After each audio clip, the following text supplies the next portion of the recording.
It's Robert Smith from The Cure. Welcome on my show. Thank you very much. I'm very pleased to have you. Thanks. Quite a time ago, you wanted to leave The Cure behind, and now you're back. Do you regret anything, like festivals? No, I'd never do anything that I regret, actually. There isn't a single thing in my life that I regret.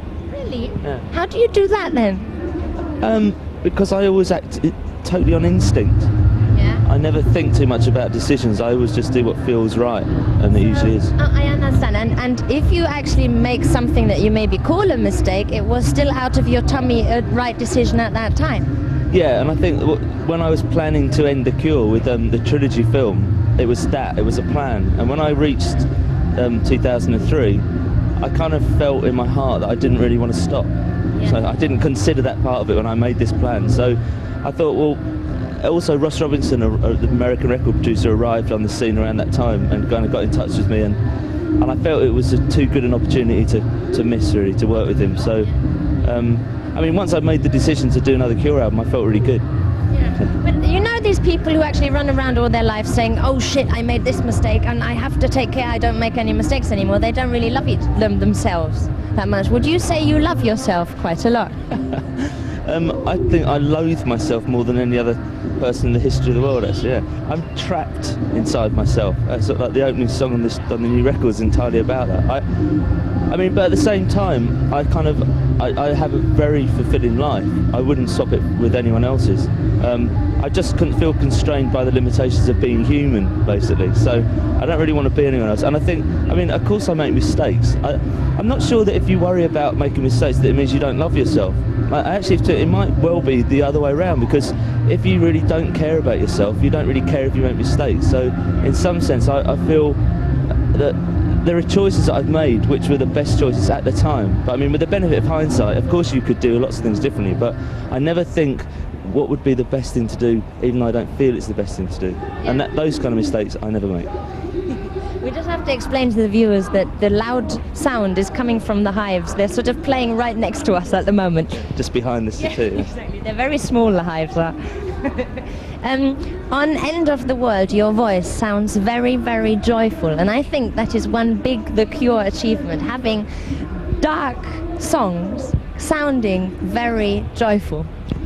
I think, again, that's Ross's biggest influence on me in the studio was actually pushing me to sing, and to really sing like I'd never sung before. And he was in front of me the whole time, kind of just like willing me to be more and more and more. And so in the past, I think with some of the more upbeat songs The Cure have done, I tend to just sing them as a kind of, I don't know really, a performance, but my heart isn't really in it the same as it is on the melancholic songs.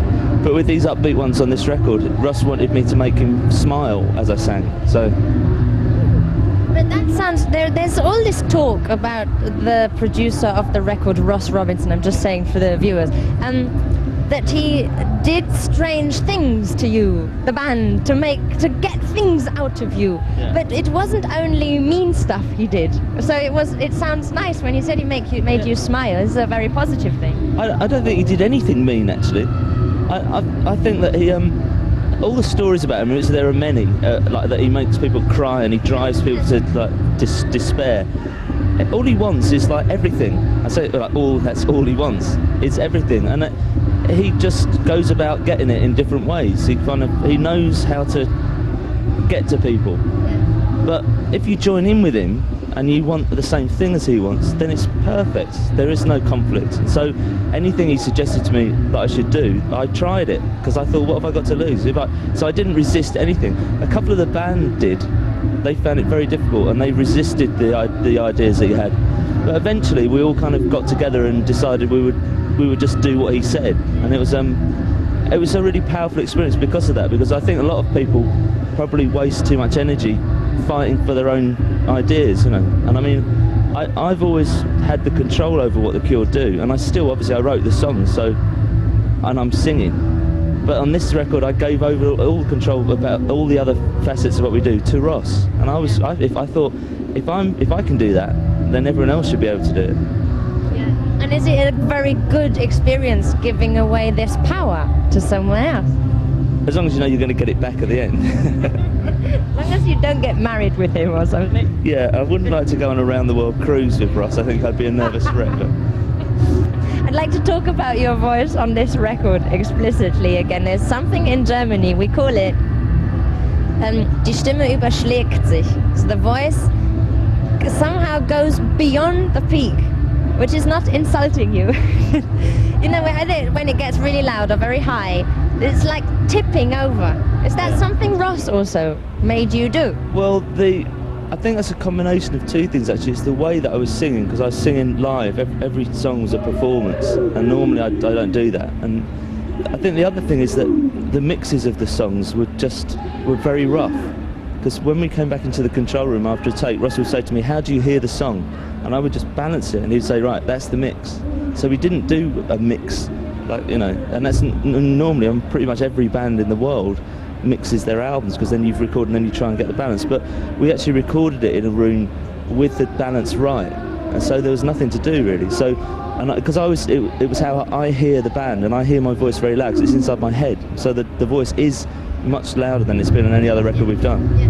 But I think it's kind of confrontational in some songs, but in other songs it's very intimate as well. So I think it works. I mean, I really like the sound of the record. It's very unusual, it's very distinctive, but it still sounds like us. I think Ross did a couple of mixes on his own just to see what I thought of them, and I hated them. Why? What were they like? Well, because he was being very experimental, and he was like losing whole pieces of what we'd done. He was like losing the bass drum or getting rid of the guitar, and like one song just left like a tambourine in my voice, you know. And I think like, well, we've gone through all this. It's like these are kind of remix ideas, you know. But in the end, he was content to let me decide what the balance should be, and he was also content to let me choose the running order and what songs we put on the album, because we recorded an hour and a half's worth of music. We recorded 20 songs, so he was a bit upset right at the very end, on the last day, when I confirmed what the running order and the song choice was going to be. He was very upset actually, because he thinks the best songs have been left off the record. So, really? So is that going apart with a strange feeling after such long working together? No, because I speak to Ross all the time. You know, it was just he knew at the start that I would. It was one of the things we talked about. It's like who chooses what goes in the record, because I knew we were going to record too much, and I knew it wouldn't be a double album. So we'd already kind of like addressed that. But when it came down to it, I think he felt suddenly like he wanted his favourite songs on the record, and he had to kind of give up. So he actually made his own CD of his own running order with his favourite songs. The problem with the songs that we left off for me is that they're so sad. They really are. Like, and there's two of them in particular of the 5 that aren't going to be released in this first week are among the saddest songs we've ever done, and I just thought it tipped the album into something much darker. And he wanted to leave off, I think, Taking Off and Never, I think, one of the and replace them with some very, like, these 2 very, very emotional but very downbeat songs, really slow and really long. And I did listen to his running order, but I just, at the end of it, I felt really kind of down, you know. And I wanted this record to have a bit more life in it. I wanted it to appeal to people who maybe was wary of the Cure, you know. So I wanted it to be more colourful, I suppose. Yeah. One question to your voice again. Did you always love your voice? Because do you have to love your voice as a singer?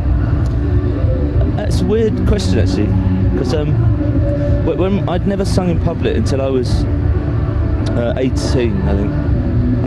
I was never at school. I was never on stage. I was always doing the dresses backstage. You know, I hated performing. I really did. And when I first played in the forerunner of the Cure, I was just a guitarist, and our vocalists were just so bad. Every concert we changed vocalists. And after about the 6th or 7th concert, I sang a song. And as soon as I started singing, I really liked it. And then I decided I'd be a singer. So, but at first, like the first couple of years, I really didn't like my voice at all, actually. I hate it on the first record that we made. I really, really don't like it. Because I tried to turn it into something else.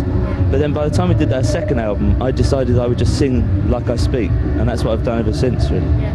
Did you ever hate your image at any time in your career? I wouldn't say I've hated it. I think that there's far too much attention is paid to it. I mean, it's a double-edged sword for me. It's like when I kind of as I sort of grew into like having like long hair and like messy hair and sort of, and started wearing a lot of makeup. I realised that I was creating a character, but I enjoyed doing it, and it made me feel differently when I went on stage, and I still do it. I mean, from time to time, every few years, I shave my head. I've shaved my head 3 times in the last 20 years, and that's when I really hate myself. I really do. I spend like 6 months in total self-loathing because it just doesn't suit the way I am. Why do you shave the hair? Well, for a change. Okay. Because the hair has a very big meaning, of course, on you, and that's why you want to get rid of it sometimes. I remember the first time I did it, it was like a lead news story on MTV. I mean, it wouldn't happen now, but it was like and I thought, this is so stupid, it was getting in the way. It was like, and even now people will sort of talk about, in a review, they'll talk about, am I still wearing makeup stuff? And I think, what the hell has it got to do with anything, really? I mean, I look a certain way.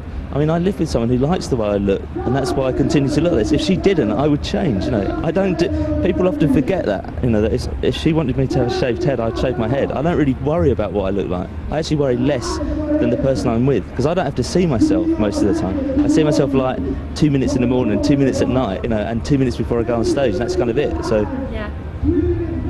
But there's also, because one thing I thought you maybe wouldn't like is that lots of people, it's easy, to copy the makeup and stuff. When I saw this morning in the first row in front of the main stage, there are lots of people, have the makeup on. They're the biggest fans waiting there all day for you to go on stage in a minute. And it's strange because it's difficult to put makeup on like David Bowie, but it's easy to put makeup on like you. You think? Well, you know what I mean, somehow characterizing it.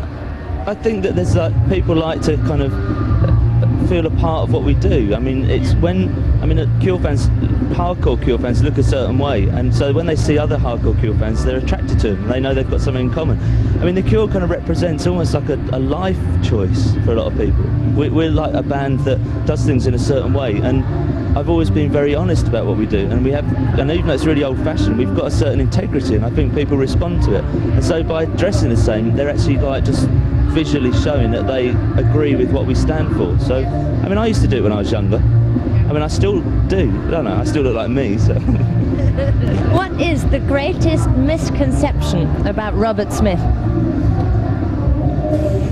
I honestly can't begin to answer that. I mean, there's many. Well, I mean, I think people, as with any singer that gets a kind of, you develop a relationship with an audience, people invest you with sort of almost superhuman powers, and the ability to solve problems and understand the way the world works. And I think that's the misconception, that I kind of know more than I do, because I don't. I'm very interested in things, but I don't think I really know that much.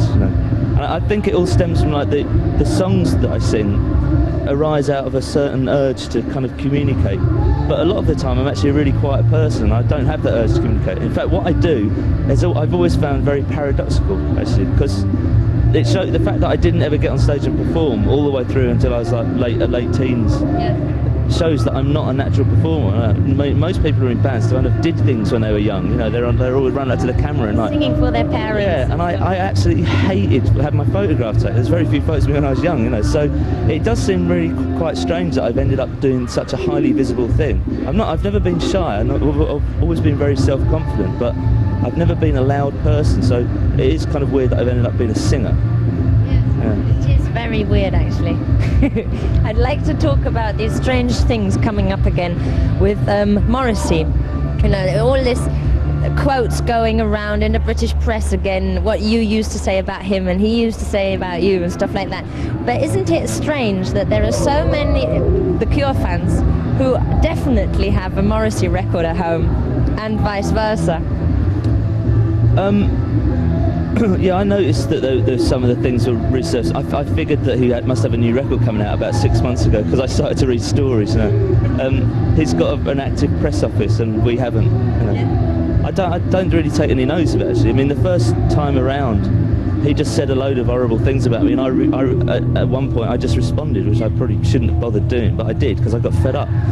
I don't mind if people like Morrissey. What the hell does it matter to me? It's like, I mean, I'm aware that Cure fans like some Morrissey records. I don't personally understand it, but I'm not going to start worrying about it. Yeah. But it's very interesting point actually, the decision to say something back or not, because you can also have that situation on the street.